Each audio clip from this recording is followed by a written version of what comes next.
Bonsoir Delphine Marion. Bonsoir. Est-ce que ça va bien? C'est la première question que je pose en général. Ça va bien pour l'instant.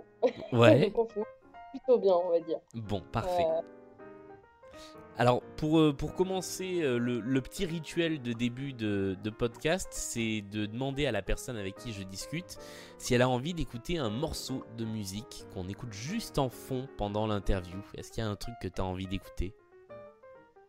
J'ai redécouvert, grâce au confinement d'ailleurs, Oxmo Puccino il y a pas longtemps, Ouais. euh, et notamment Soleil du Nord, qui est une magnifique poésie. Je trouve en fait c'est un vrai poète, cet artiste, pour Eh le ben coup. écoute, on va écouter ça. Alors ça lui rendra pas énormément hommage parce que ça va être en fond, mais donc allez écouter une fois que vous aurez terminé le podcast Soleil du Nord de Oxmo Puccino.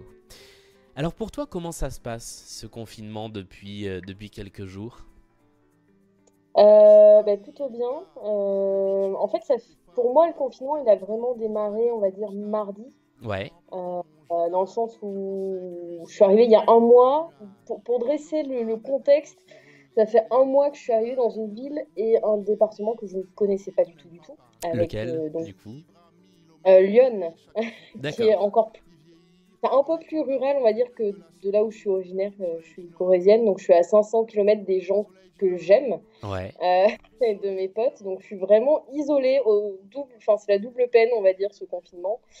Euh, et en même temps, ça se passe bien parce que j'ai pas la tentation de voir mes potes, en fait, finalement. Il y a cet avantage-là que je suis pas tentée de rompre le confinement parce que de toute façon, je n'ai personne à part mes collègues de travail. Donc ça se passe plutôt bien et ça fait 3 jours vraiment parce que j'étais en décalé de tout le monde. Donc je suis journaliste et je travaillais en matinale depuis Ouais. un mois. Donc en gros, se lever à 2 heures du matin et se coucher à midi et se relever le soir. Donc j'ai pas franchement vu la différence entre l'avant et les premiers jours, on va dire, de confinement. Je l'ai vraiment vu quand moi j'ai arrêté de travailler, puisque nous avons basculé notre antenne, on s'est mutualisé. Donc ma dernière matinale, c'était lundi. Et donc vraiment, le mardi, j'ai vraiment senti cette sensation des rues désertes, de se mettre à sa fenêtre et de plus rien entendre en fait à part les oiseaux, quoi. Il y a pas un bruit, c'est assez flippant d'ailleurs pour Ah une ouais, ville. tu trouves que ça a un côté flippant? Ben, le premier jour, c'est charmant. Le deuxième jour, on se demande quand même si c'est un dimanche qui se prolonge. Le troisième jour, en l'occurrence aujourd'hui, c'était le bruit des corneilles, puisque je suis dans un cœur de ville, donc il y a plein d'églises et donc il y a tout ce type d'oiseaux aux alentours. Et c'est presque sinistre en fait le matin à la fenêtre d'entendre des corbeaux et de voir des corbeaux près de chez soi, c'est assez sinistre comme tableau quand même. Ouais, ouais, c'est assez étonnant. J'avoue que, alors pour le coup, je suis dans une grande ville, je suis pas à Paris, mais je suis à côté. Et le côté ville déserte, quand tu sors juste pour aller faire trois courses et que vraiment tu vois personne dans les rues, ça a un côté un peu Zombieland, quoi. Et c'est vrai que c'est un peu. Je comprends le côté un peu flippant, ouais. Ouais, ça fait un peu un dimanche, mais un dimanche qui se prolonge, quoi, dont on voit pas la fin. C'est Ouais, vraiment cette. Enfin, euh, il y a le côté avantageux parce que du coup, pour la première fois, je pense que, et on le voit, hein, la pollution retombe dans les grandes villes, que ça soit au niveau des particules fines et puis même de la pollution sonore, quoi. Pour le coup, c'est assez étrange. C'est quelque chose qu'on n'a pas l'habitude d'entendre ni de voir depuis que notre génération, en tout cas, n'a pas connu autant de calme d'un coup, quoi. C'est mhm. assez brutal. Du coup, la semaine dernière, tu n'étais pas vraiment confiné, tu travaillais encore en matinale, en radio, donc sur le réseau France Bleu, hein, on va le dire. Euh, Ça ressemblait à quoi des matinales, justement, sur ce début de confinement, sur cette crise sanitaire Est-ce que, comme sur les radios nationales, c'était énormément d'interactivité, de gens à l'antenne? Énormément.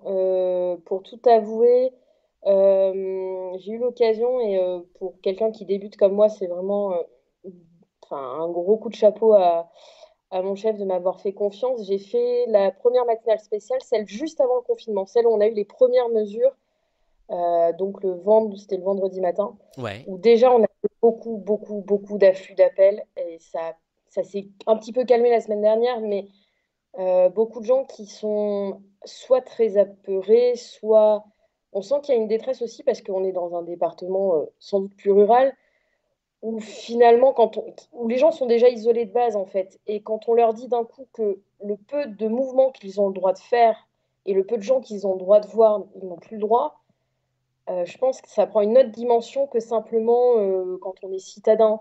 C'est-à-dire qu'ici, on avait des appels, par exemple, de est-ce que mon beau-frère peut venir du village voisin me couper du bois parce que j'ai froid et que j'ai besoin de bois? Est-ce que je peux aller voir ma voisine? Moi, j'ai une auditrice qui m'a vraiment, mais vraiment marquée. C'est une petite mamie qui a 80 ans, qui nous a appelé pour savoir si son amoureux, qui a 76 ans et qui vit à l'autre bout du village, il avait le droit de prendre sa voiture pour venir la voir. Et Ah, j'ai c'est trouvé ça, mignon. c'est le moment de la matinale où nous, on est concentrés, on doit préparer nos journaux, mais on lève la tête. Et ouais, on a un sourire parce que, faut le dire quand même, ça fait ouais, 15 jours maintenant, même 3 semaines, qu'on annonce tous les jours, qu'on compte le nombre de personnes qui, malheureusement, bah, soit sont dans un état grave, soit sont décédées, en Mhm. fait. Donc, il y a une rythmique en plus qui s'installe, qui est pas, pour l'esprit, qui est dure, quoi, parce que enfin, notre boulot, c'est pas de dire que les trains arrivent à l'heure, mais c'est pas non plus de tous les jours donner un décompte de personnes décédées, c'est assez morbide. Et donc, ouais, c'était le petit sourire d'une matinale, c'est pas grand-chose, hein, mais ouais, ça fait sourire, quoi, carrément. J'ai vu tout à l'heure un collègue qui écrivait, je crois que c'est France Bleu Armorique, qui a fait un article web sur qu'est-ce qu'on vous aurait raconté s'il n'y avait pas eu le coronavirus. Et ça dit tout de ce que nous, on aime en fait dans notre quotidien. C'est d'aller voir les gens, de raconter leur quotidien, de leur tendre un micro, de leur dire qu'est-ce qui va pas chez vous. Enfin, ouais, ce côté humain, ouais, je pense qu'il manque et il va encore manquer quelques temps, quoi. Ouais. Le fait de se retrouver dans une ville que tu connais pas, dans un département que tu connais pas, et donc dans un appartement qui est pas le tien, comment ça se passe au jour le jour parce que finalement, tu as dû prendre tes marques très très vite. À très vite, et puis j'ai pas eu le temps d'explorer en fait. C'est ça qui est frustrant, c'est que le moment où j'aurais pu profiter un petit peu pour connaître le département dont je dois parler, bah du coup je peux pas. C'est quand même assez frustrant. Après, ça se passe bien dans le sens où c'est une ville qui est enfin, qui est de la même taille, même plus petite que celle où j'ai vécu, donc sa taille humaine. C'est une ville où, bah, comme je disais, j'ai pas beaucoup de gens que je connais sur place, donc j'ai pas la tentation. Il n'y a pas de frustration née du fait que je puisse pas voir les gens, en fait. Je vois mon compagnon qui, lui, est resté dans notre ville natale. Lui, il y a une frustration qui clairement est de plus en plus grande parce qu'il sait que ses copains habitent à 500 mètres, 600, 700, 800 mètres, quoi. Et que, bah non, on n'a pas le droit de traverser la rue pour faire une troisième mi-temps entre copains. Donc là, je sens la frustration. Ma maman, c'est pareil, puisqu'elle ne peut pas voir les familles qui sont proches. Ouais. Moi, je n'ai pas cette frustration-là. Je pars finalement, c'est un bon point parce que je peux que être isolée et du coup, je subis pas tant que ça cette situation. Après, l'appartement, je l'ai choisi et je pense qu'avec le recul, j'ai fait le bon choix sans savoir. Parce que j'ai dû choisir très très vite et j'avais un appart vraiment tout minuscule avec une toute petite fenêtre ou celui que j'occupe là, qui est donc un appart qui est dans un immeuble du fin 18e siècle, fin 19e, pardon. Et c'est une ancienne fabrique de miroirs, donc en fait, c'est très bien isolé. Et surtout, j'ai une vue sur la ville et même les campagnes alentours, donc c'est quand même un vrai bol d'air, on va dire. Ouais, effectivement, t'as bien fait ton choix par rapport à l'autre qui n'avait qu'une fenêtre, ouais. Disons Euh, que ouais, c'est même plus que une fenêtre. Alors, les gens peuvent pas imaginer, mais il faut dire que sur mes 4 murs, j'en ai un entier où j'ai 3 fenêtres avec le style très arrondi et ça donne sur une petite terrasse. Donc, ça fait très un peu princesse, quoi, mais c'est vraiment plus une verrière. Donc, l'autre côté, ça donne sur une verrière. Et là, c'est le point négatif, parce que j'ai une famille qui, visiblement, ne veut pas sortir les enfants. Donc, du coup, ça se comprend, mais qui profite du passage sous la verrière pour jouer le soir. Et du coup, par contre, là, c'est un peu bruyant, quoi. Les parties de ouais, football sont un peu bruyantes. ouais. Dernière question avant de terminer, puisqu'on a déjà passé le temps imparti, ça passe vite. Un conseil de choses à regarder à la télé, sur internet, de livres à lire, de musique à écouter pour passer le temps, le temps de cette période. Un seul conseil, puisque comme tu le sais, j'adore la politique, donc des livres, j'en ai plein à revendre. Un livre, je dirais Mon cousin le fasciste. C'est écrit par Philippe Pujol, qui est le prix Albert Londres. Et c'est un portrait de son cousin, son vrai cousin, qui s'appelle Ivan Benedetti, qui est une figure de l'extrême droite en France actuellement.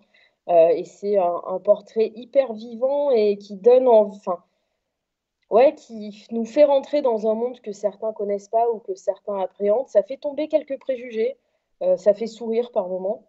Après, c'est l'occasion aussi, le confinement, je trouve, de redécouvrir des vieilles séries ou des vieilles émissions. Et moi, mon coup de cœur, mais c'était bien avant le confinement. Et, et là, du coup, c'est un bonheur de le retrouver. C'est Patrick Pénaud, Rendez-vous avec X, Ah qui ouais, était... ouais. Ouais, quand j'étais petite, quand on allait en vacances dans la voiture, je me souviens que je pleurais pour avoir l'émission. C'était quelque chose, c'était un moment, la voix de Patrick Ménaud et, et de Monsieur X. Et il y a un site internet, en fait, on peut Ouais. tous les retrouver. Donc, 97 à 2017, si je ne me trompe pas, la dernière. Ça donne un petit peu de marge quand même. Une heure d'émission, à peu près, trois quarts d'heure, une heure. Il y a de quoi faire, Et ouais. ouais, un petit peu. Et puis les séries, bah, il y a le choix maintenant, mais je passe vraiment pour une très grosse vieille quand je vais dire ça. Moi, je suis une fan absolue de Roger Moore, donc il y a deux séries coup de cœur, c'est The Saint, qui est une série des années ouais, 60 Oh à peu oui, c'est près. les années 60, ouais. Ouais. C'est l'occasion de voir le passage couleur à la télé, parce que le début les premières saisons, elles sont en noir et blanc et la fin est en couleur. Et puis la deuxième, c'est Amicalement Vôtre, mais ça, c'est plus qu'un classique, C'est quoi. culte. Eh ben, merci beaucoup d'avoir été avec nous pendant ce petit moment. C'était hyper intéressant, comme à chaque fois. Bah écoute, on se recroise peut-être sur les routes de la radio après la fin du confinement. Ouais, si ça tarde pas trop, si on survit tous à ce confinement, si on ne devient pas tous fous d'ici là. Écoute, on va espérer. Et puis, bah pour toutes celles et tous ceux qui écoutent ce podcast, on se retrouve demain avec une nouvelle discussion. Et comme d'habitude, si vous avez envie d'intervenir dans le podcast un soir, puisqu'on enregistre plutôt le soir, vous m'écrivez sur Twitter ou sur Facebook @Gubalda et on enregistre ça. Salut à tous!